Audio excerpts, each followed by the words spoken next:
Welcome back, everybody. We have concerns over new liver transplant rules. Another Alabama arrest from the January 6th violence in Washington. And Facebook is still building a Huntsville space IRL. IRL is what the kids call in real life, I guess when they're not living in it. My name's Ike Morgan and we're down in Alabama.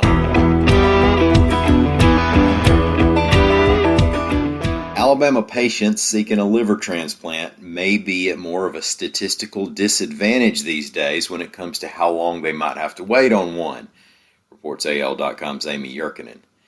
Here's why, according to researchers such as the University of Alabama's Ben McMichael.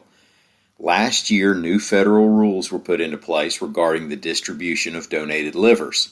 There's now less of a priority on geography as a means of determining which liver goes to which patient, and there's more priority put on getting available livers to the sickest patients up to 500 miles away.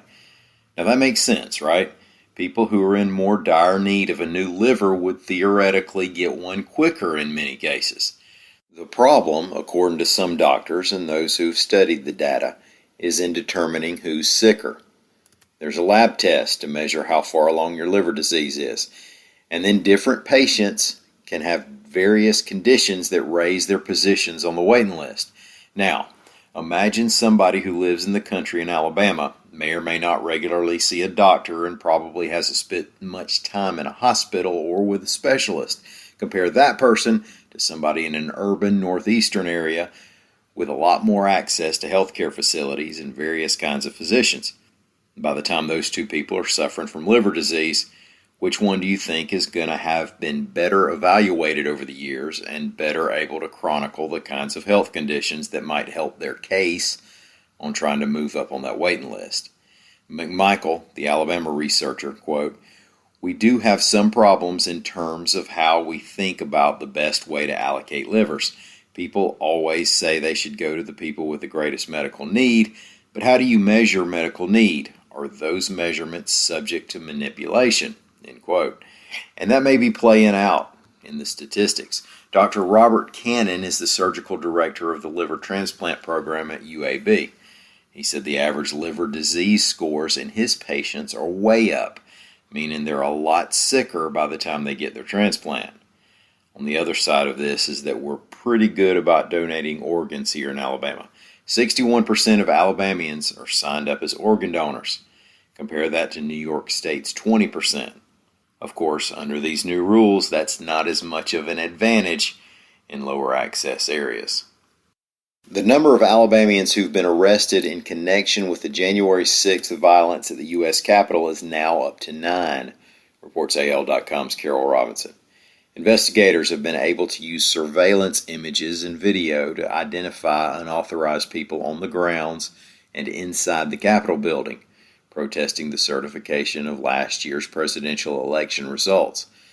The latest arrest was of a man who was on the exterior grounds of the Capitol building.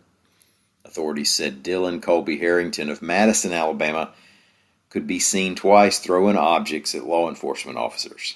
Once a 4x4 and another time a metal barricade.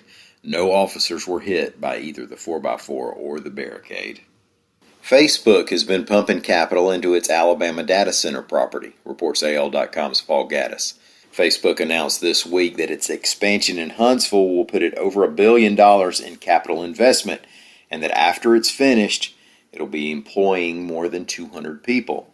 And that's bigger than originally thought. 3 years ago, as the project began, Facebook was saying $750,000 and about 100 jobs.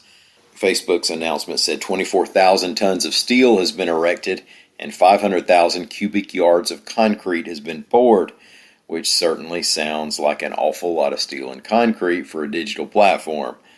There are 2 buildings that are expected to be online by the end of this year, and construction has started on a 3rd building. Thank y'all so much for listening.